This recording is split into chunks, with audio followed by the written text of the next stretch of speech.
결혼식 축하한다. 그런데 그 결혼식비 내 돈으로 했던데 결혼식비 환불은 받아야겠어. 엄마, 왜요? 당황한 기색이 역력했습니다. 말끝이 떨렸어요. 그 카드 내 명이더라. 전화기 너머로 정적이 흘렀습니다. 안녕하세요. 저는 75세 이기순입니다. 가족이라고 생각하고 마음을 베풀었지만 외면한 가족 때문에 힘들었던 이야기를 해드리려고 합니다. 몇 달 전이었어요. 며느리가 손주 결혼식비가 빠듯하다며 찾아왔었어요. 어머니, 조금만 도와주세요. 며느리가 난처한 표정으로 말을 꺼냈습니다. 요즘 물가도 오르고 결혼 준비하려니 생각보다 돈이 많이 든다고 했어요. 신혼집 전세금도 부족하고 예식장 비용도 만만치 않다고. 괜찮아, 내가 조금 보태줄게. 저는 그렇게 말했습니다. 사실 조금이 아니었어요. 500만 원. 제가 평생 모은 돈 중 적지 않은 액수였습니다. 국민연금 받아 조금씩 모아둔 돈, 아껴 쓰고 아껴 쓴 생활비의 잔액들이었죠. 그 통장을 정리하러 은행에 갔을 때 직원이 물었습니다. 전액 출금하시는 거예요? 정기예금 깨시면 이자가. 괜찮아요. 급한 일이 생겨서. 그때 준 500만 원 현금. 며느리는 고맙다며 여러 번 허리를 숙였어요. 어머니 덕분에 결혼식 잘 치를 수 있겠어요. 정말 감사합니다. 저는 흐뭇했습니다. 도울 수 있어서 필요한 사람이 되어서 기뻤어요. 그러나 시간이 지나도 결혼 예식일도 언제인지 알려주지 않았고 청첩장도 받지 못했어요. 아들에게 전화를 걸었습니다. 몇 번의 신호음 끝에 들린 목소리는 어딘가 불편해 보였어요. 아, 어머니. 식장도 작고 가족들만 간단히 하기로 했대요. 심장이 덜컥 내려앉았습니다. 바쁘다고? 가족만 간단히? 저는 가족이 아닌가요? 그 아이를 얼마나 예뻐했는데. 용돈도 꼬박꼬박 챙겨주고 명절 때마다 좋아하는 음식 해주던 할머니인데. 이제는 초대받지 못할 정도로 먼 사람이 되어버린 걸까요? 며느리는 말을 돌렸다. 계단도 많고 어머니 힘드실 거예요. 아가, 나 다리 좀 절긴 해도 걸을 순 있어. 저는 억울했습니다. 분명 걸을 수 있어요. 느리긴 해도 지팡이를 짚으면 괜찮습니다. 손주 얼굴 보고 싶고 결혼식에 가고 싶어요. 어머니, 그냥 영상으로 보세요. 며느리는 웃으며 말했지만 그 웃음은 차갑게 느껴졌어요. 전화를 끊고 한참을 멍하니 앉아 있었습니다. 서럽다는 말로는 부족했어요. 서운함이 목까지 차올랐습니다.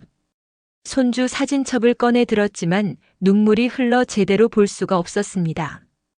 다행히 며칠 뒤에 아들이 청첩장을 보내며 전화가 왔어요. 오셔서 축하해 주세요. 그런데 그날 좀 바쁠 것 같아서 그냥 택시 타고 바로 식장으로 오세요. 아마 며느리가 뭔가 착오가 있었나 보다 했어요. 그럼 그렇지 할머니를 초대 안 할 리가 없지. 저는 결혼식 당일날 이쁜 한복을 대여해 입고 결혼식장을 갔어요. 결혼식장 입구에서 저는 한참을 서 있었습니다. 모두가 바쁜지 저를 신경 쓰는 사람이 없었어요. 그리고 가족만 모인다고 하더니 많은 사람이 와 있었어요. 신랑 어머니, 신부 어머니 줄에 축가. 어디에 앉을지 찾고 있었습니다. 며느리야, 내 자리는 어디니? 떨리는 목소리로 물었습니다. 며느리는 바쁜 듯 이리저리 둘러보다가 짧게 대답했어요. 어머니, 오늘은 신부 쪽이 많아서요. 뒤쪽에 앉으세요. 뒤쪽이라니. 그 말이 가슴에 박혔습니다. 저는 천천히 식장 뒤로 걸어갔어요. 앞쪽에는 꽃과 리본으로 장식된 자리들이 반짝였고 사람들은 화려한 옷을 입고 웃으며 이야기를 나누고 있었습니다. 하지만 제가 앉은 뒤쪽은 어둡고 좁았어요. 파이프 의자가 덜컹거렸고 무대는 잘 보이지도 않았습니다. 나는 평생 뒤에서만 살았습니다. 시집와서 시어머니 뒤에서, 남편 뒤에서, 아이들 뒤에서 살았어요. 내 것은 항상 나중이었습니다. 밥은 가장 나중에 먹었고 옷은 가장 나중에 샀고 아플 때도 가장 나중에 병원에 갔죠. 늘 누군가를 먼저 챙겼습니다. 그게 엄마의 몫이고 며느리의 자리라고 배웠으니까요. 그런데 오늘도 뒤였습니다. 내 손주의 결혼식에서조차 저는 뒤쪽이었어요. 식이 시작되고 손주가 입장했을 때 저는 그 모습을 제대로 볼 수가 없었습니다. 앞사람들의 머리에 가려 흐릿하게만 보였죠. 눈물이 났지만 삼켰습니다. 여기서도 조용히 있어야 했으니까요. 식이 끝나고 집으로 돌아오는 길 저는 생각했습니다. 언제쯤 제 자리는 앞이 될 수 있을까요? 사진사가 말했습니다. 이번 컷은 가족만 들어오세요. 그 말에 신랑 신부 양가 부모님들이 단상으로 올라갔습니다. 저는 자연스럽게 한 걸음 뒤로 물러섰어요. 익숙한 동작이었습니다. 평생 이렇게 살아왔으니까요. 그런데 이상했습니다. 분명 저도 가족인데 왜 자동으로 물러서게 되는 걸까요? 사진사는 가족이라고 했는데 제 발은 이미 뒤로 향하고 있었습니다. 마치 제 몸이 먼저 알고 있는 것처럼 저는 그 자리에 낄 수 없다는 걸. 단상 위에서 플래시가 터졌습니다. 환하게 웃는 얼굴들, 어깨동무를 한 사람들, 행복한 가족의 모습. 저는 그 뒤에서 바라만 봤어요. 그때였습니다. 손주의 시선이 저를 스쳤습니다. 분명히 저를 봤어요. 우리 눈이 마주쳤습니다. 그 짧은 순간 저는 기대했어요. 할머니도 오세요라는 말을, 손짓을, 무엇이든. 하지만 그 누구도 아무런 말을 하지 않았습니다. 그저 시선을 돌렸을 뿐입니다. 카메라 쪽으로 고개를 돌리고 다시 환하게 웃었어요. 마치 저를 보지 못한 것처럼, 아니 본 적이 없는 것처럼. 그 침묵이 가장 아팠습니다. 그제야 깨달았어요. 제가 준 건 축하가 아니라 그냥 돈이었구나. 할머니의 마음이 아니라 그저 필요한 금액이었구나. 저는 가족이 아니라 ATM 기계였던 거죠. 필요할 때는 찾아오고 필요 없으면 연락도 없고. 돈 줄 때는 어머니라 부르더니 결혼식에서는 뒤쪽에 앉으세요라고 했던 그 목소리가 귓가에 맴돌았습니다. 결혼식이 끝난 다음 날 집안 가득 정적뿐이었습니다. 아침에 눈을 떴을 때 옆자리는 텅 비어 있었어요. 남편은 하늘로 떠난 지 오래였습니다. 3년 전 갑작스러운 심장마비로 세상을 떠났죠. 그때부터 저는 혼자였지만 어제만큼 혼자라는 게 실감난 적은 없었습니다. 거실로 나왔을 때 어제의 흔적들이 보였어요. 결혼식 다녀와서 벗어둔 구두, 식장에서 받은 사탕 몇 개, 핸드백 속 구겨진 휴지. 그게 전부였습니다. 사진 한 장, 전화 한 통, 감사 인사 하나 없이 하루가 지나갔어요. 주전자에 물을 끓이며 창밖을 바라봤습니다. 이웃집에서는 아침 준비하는 소리가, 복도에서는 출근하는 사람들의 발소리가 들렸어요. 세상은 여전히 돌아가는데 제 집만 멈춰 있는 것 같았습니다. 이제 더 이상 울지 말자. 외롭지 말자. 혼잣말을 했습니다. 어젯밤 베개에 얼굴을 묻고 한참을 울었거든요. 이제 그만 울어야겠다고 생각했어요. 서러워봤자 달라지는 건 없으니까. 누가 위로해주는 것도 아니니까. 그날 이후 아무에게서도 연락은 없었습니다. 일주일이 지났습니다. 열흘이 지났습니다. 휴대폰 화면은 여전히 고요했어요. 결혼식 사진 한 장, 안부 문자 한 줄조차 오지 않았습니다. 마치 제가 그 자리에 없었던 것처럼, 아니 애초에 존재하지 않았던 것처럼. 전화기를 꺼내다 내려놓기를 반복했습니다. 먼저 연락해볼까? 결혼 잘했냐고, 신혼여행은 잘 다녀왔냐고 물어볼까? 손가락이 전화번호 위에서 맴돌았지만 누를 수가 없었어요. 왠지 제가 먼저 연락하면 안 될 것 같았습니다. 귀찮은 사람, 눈치 없는 사람이 되는 것 같았어요. 내가 무슨 큰 죄를 지었나? 혼잣말이 흘러나왔습니다. 정말로 궁금했어요. 제가 뭘 잘못했기에 이런 대접을 받아야 하는지. 평생 가족을 위해 살았는데 내 것을 포기하며 헌신했는데 왜 결혼식에서는 뒷자리였고 가족 사진에서는 빠졌고 그 이후로는 연락 한 통 없는 건지. 그러다 통장 정리 내역서를 다시 꺼내봤습니다. 출금 500만 원. 숫자가 흐릿하게 보였어요. 아니, 눈물이 차올라서 그랬습니다. 500만 원이면 제가 몇 개월을 아껴야 모을 수 있는 돈인지. 그들은 알까요?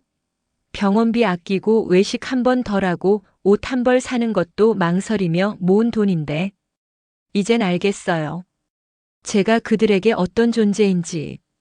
통장 내역을 다시 한 번 더 천천히 살펴보다가 깜짝 놀랐어요. 500만 원이 빠져나간 날짜를 확인하다가 그 아래 항목들을 자세히 보게 되었습니다. 처음엔 무심코 넘겼는데 뭔가 이상했어요. 가족카드 320만 원 제 통장에서 출금되어 있었어요. 전 이렇게 많이 쓴 적이 없었어요. 카드사 영업점에 신분증을 가지고 가서 종이 내역서를 바로 발급받아 봤어요.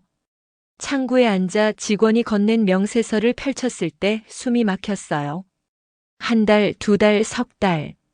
쭉 이어진 결제 내역들. 의류 매장 12만 원. 온라인 쇼핑 5만 원. 결혼 준비만이 아니었습니다. 평소에도 계속 썼더군요. 제 허락도 없이 제 통장에서 빠져나간 돈들. 친구들과의 모임, 데이트 비용까지. 이게 다 제 카드로 결제된 거예요? 네, 고객님 명의 가족카드 사용 내역입니다. 직원의 대답에 손이 떨렸습니다. 합계 금액을 보니 1년간 500만 원이 넘었어요. 저는 그 돈을 아끼려고 마트 전단지를 보며 장을 봤는데 그들은 이렇게 쓰고 있었던 거군요. 호텔 예식장 결제 가족카드 50만 원. 드레스숍 가족카드 80만 원. 신혼여행 예약 가족카드 120만 원. 제 통장에서 자동 이체되는 그 카드였습니다. 몇 년 전 며느리가 어머니 급할 때 쓰려고요. 한도 낮게 해놓을게요 라며 만들었던 것이었어요. 급할 때만 쓴다더니 결혼 준비를 다 이걸로 했더군요.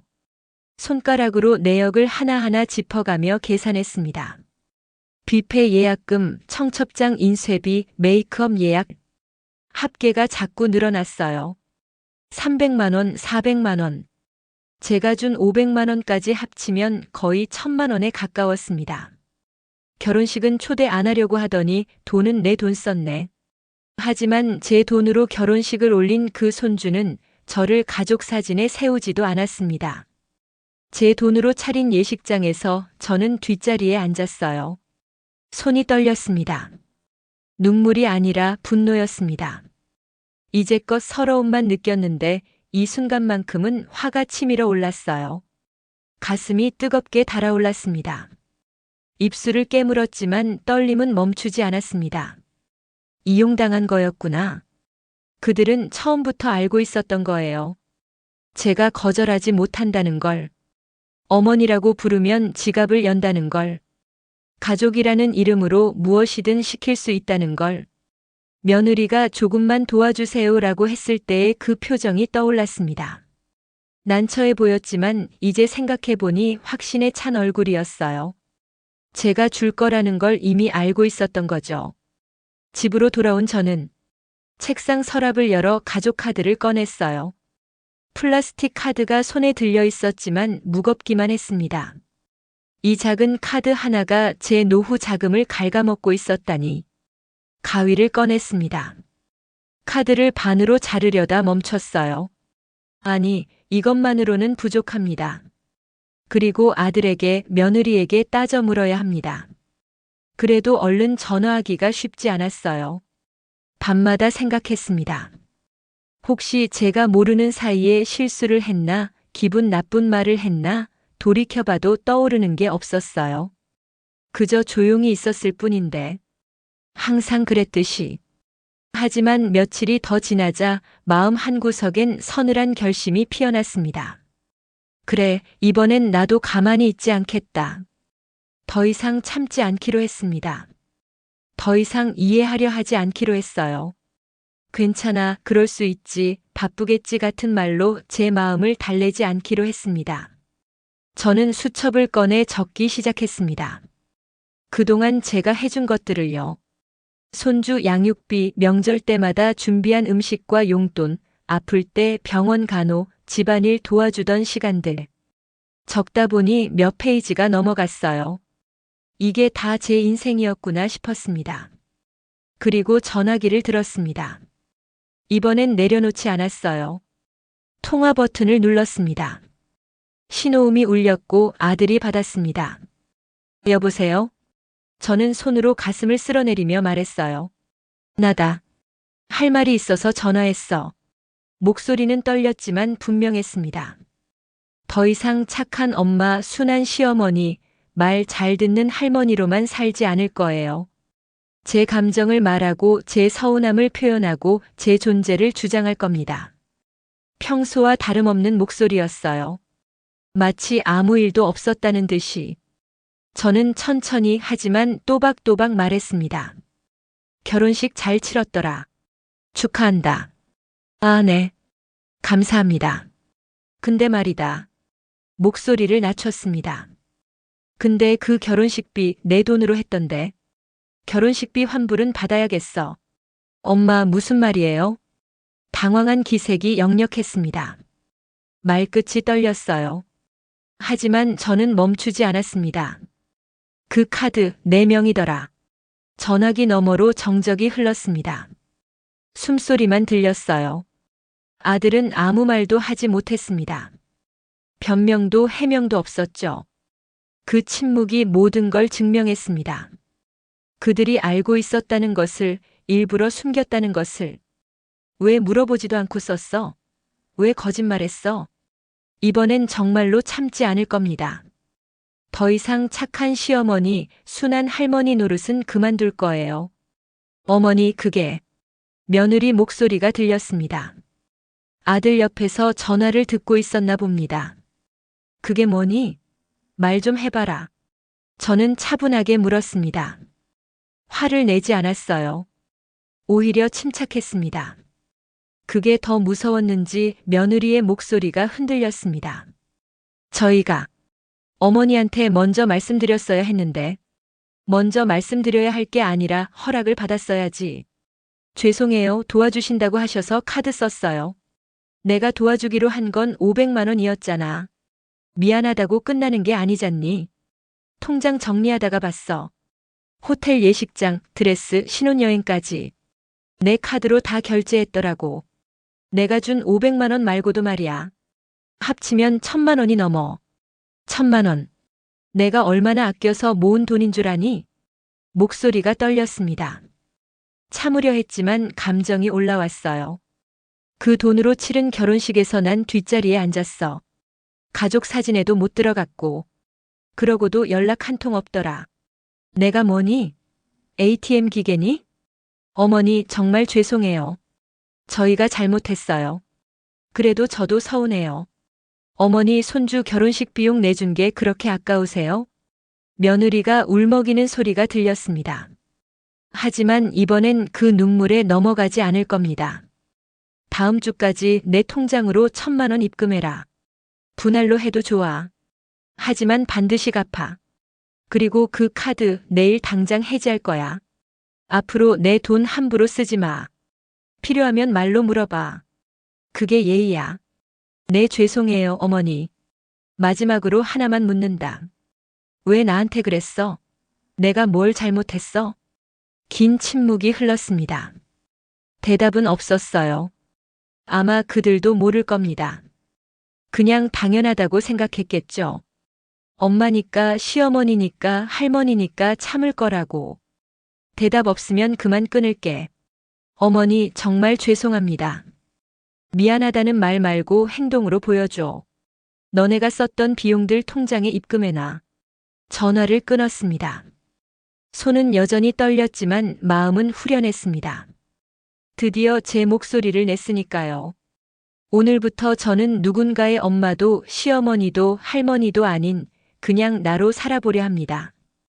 혼자지만 외롭지 않게 당당하게. 혼자라는 게 외로운 게 아니라 이용당하면서도 혼자인 게 더 외로운 거였어요. 차라리 혼자라면 제 돈은 제가 지킬 수 있잖아요. 오늘 사연 어떠셨나요? 이야기에 공감이 되셨다면 구독, 좋아요 눌러주세요.